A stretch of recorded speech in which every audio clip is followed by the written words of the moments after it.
so many questions. There's so much to learn that I don't know. I don't have a direction, but God, I know you show me where to go. You help me to see the best I can be. Now there's no stopping me. I wanna go further, I wanna go faster. God, your wisdom is all that I'm after. I wanna dig deeper, can't wait any longer. God, I know that you're making me stronger. Further, faster. I wanna go further. I wanna go further, faster. I've got so many questions. There's so much to learn that I don't know. I don't have a direction, but God, I know you'll show me where to go. You help me to see the best I can be. Now there's no stopping me. I wanna go further, I wanna go faster. God, your wisdom is all that I'm after. I wanna dig deeper, can't wait any longer. God, I know that you're making me stronger. Further, faster. I wanna go further. I wanna go further, faster. Your way is the good life. Won't you show me? Won't you show me? Lead me to do what's right. Won't you show me? Won't you show me? Your way is the good life. Won't you show me? Won't you show me? Lead me to do what's right. Won't you show me?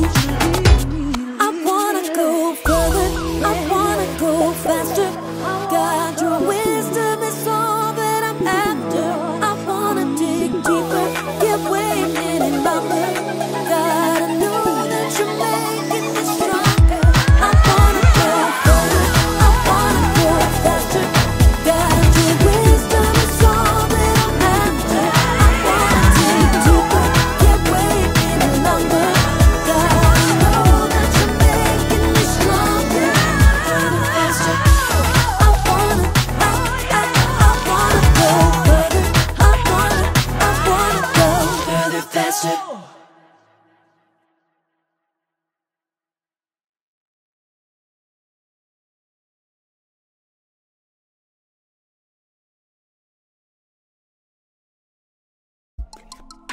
Check.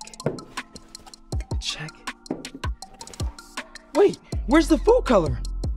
Oh, hey, welcome to Story Lab. This week we're taking a look at the story of someone who wanted to dig a little deeper.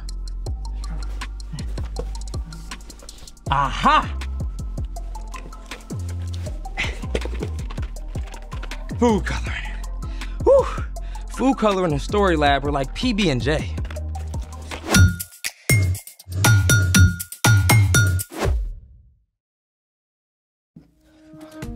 Hey, I'm Carter, and that's it. Okay, then I guess it's my job to let you know that all this month we're talking about ways that we can grow in wisdom, just like Jesus did.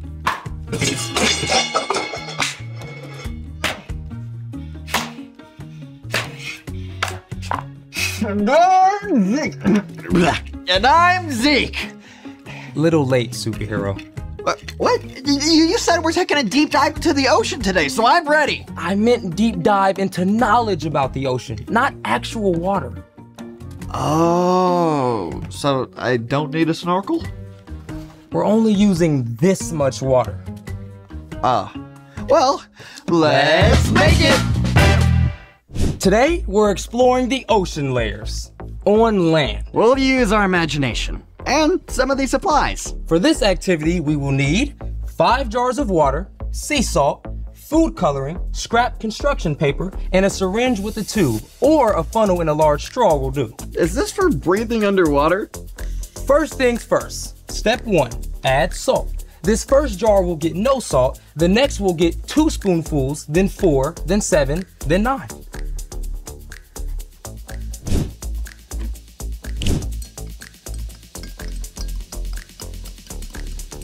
and 4. Now we move on to the next.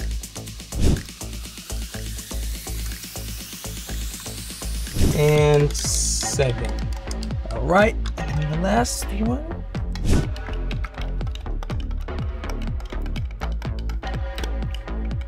And 9. Excuse me, Zeke.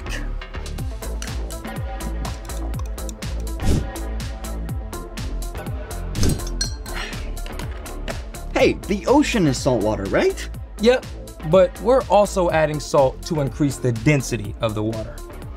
Density just means how tightly the molecules are packed together. Since the different layers have different densities, they'll stay separate. Which brings us to step 2, coloring our layers. We'll put the tiniest bit of sky blue in the first jar, then blue-green 1 drop, then navy blue 1 drop, then purple 2 drops, then black 4 drops. All right.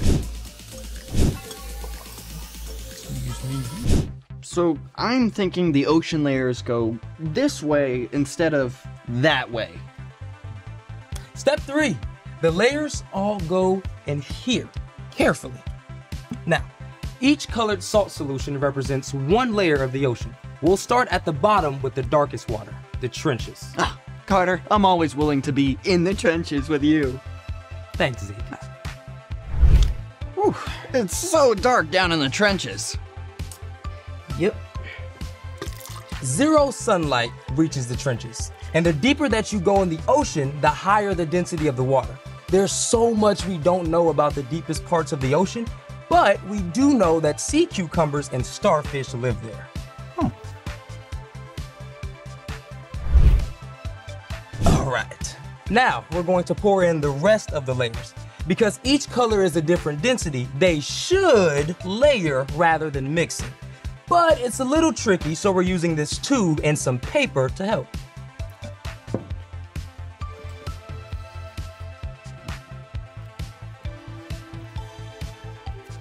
There.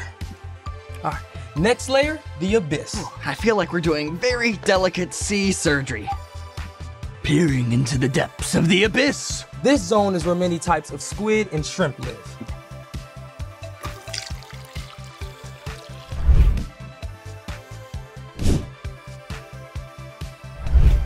It all kind of looks the same.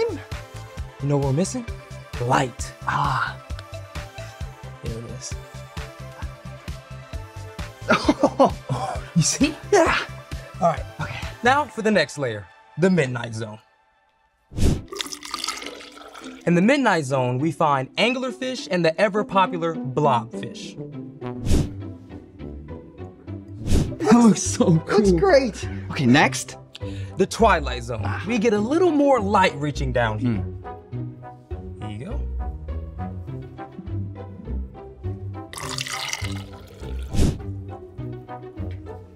The Twilight Zone, home of jellyfish and octopuses, octopi, octopodes?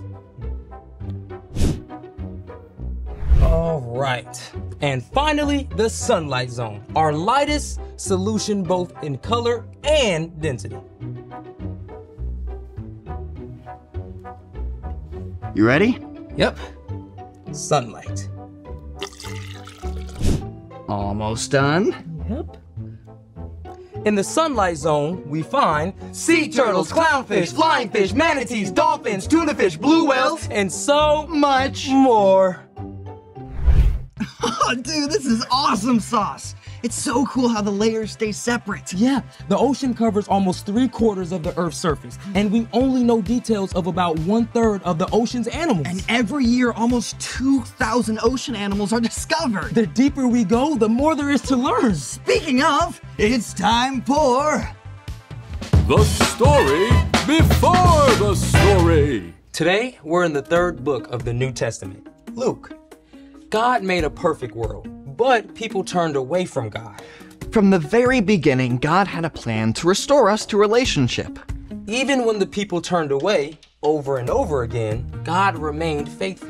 At the perfect time, God sent a rescuer in the form of a baby, God's very own son, Jesus. Even though he was God's son, Jesus was born to an ordinary family in an ordinary town. Which is where our story starts. Take it away. Hey everyone, I'm Brian. Jesus grew up in an everyday family in a small town. His family had traditions, just like families today do special things each year to celebrate holidays. Every year, Jesus and his family would travel to Jerusalem to celebrate the Passover. During Passover, the Jewish people remembered how God delivered them from enslavement in Egypt. When Jesus was 12 years old, he journeyed to Jerusalem with his family, as usual. They probably spent the week with family and friends and very likely shared a special Passover meal together. At the end of the week, Jesus' family started the long trip home.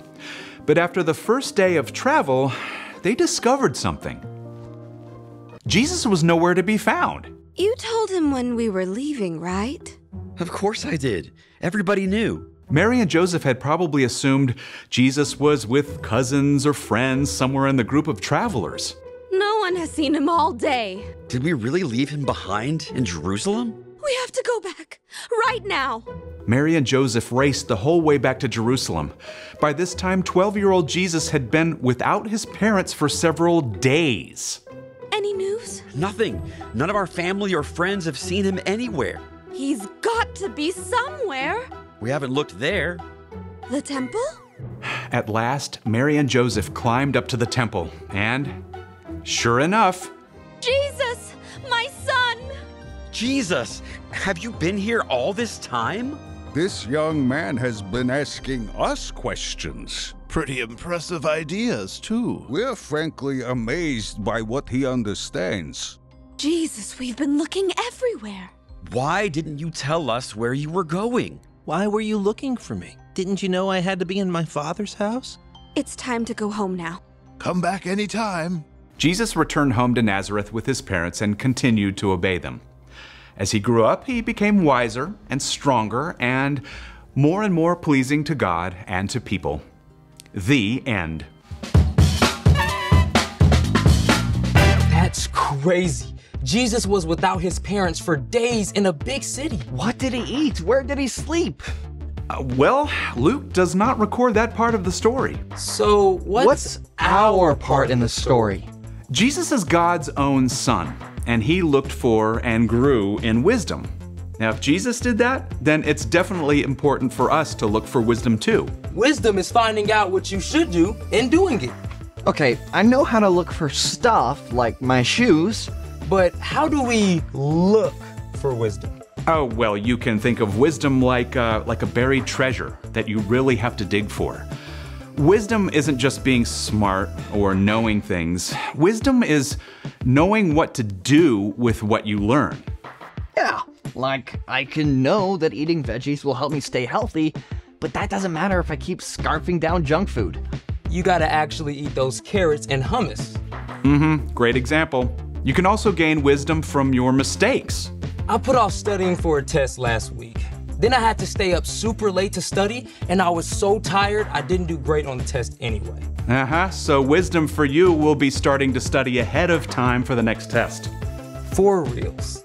You can learn wisdom from other people too, both from wise choices that they've made and also from the times that they've failed. It could be your parents, a favorite aunt or uncle, or a small group leader. I like hanging out with my grandpa. He's also got amazing stuff to say. Back in my day. Well, most importantly, we can ask God for wisdom. In the book of James, we read, "If any of you needs wisdom, you should ask God for it. He will give it to you." So we gain wisdom by asking first. So we can know what to do. And then do it. I think you got it, wise guys. See you next time. So, here's the thing. Wisdom is worth searching for. Speaking of searches, you think there might be any treasure buried at the bottom of this ocean? As a matter of fact, there is.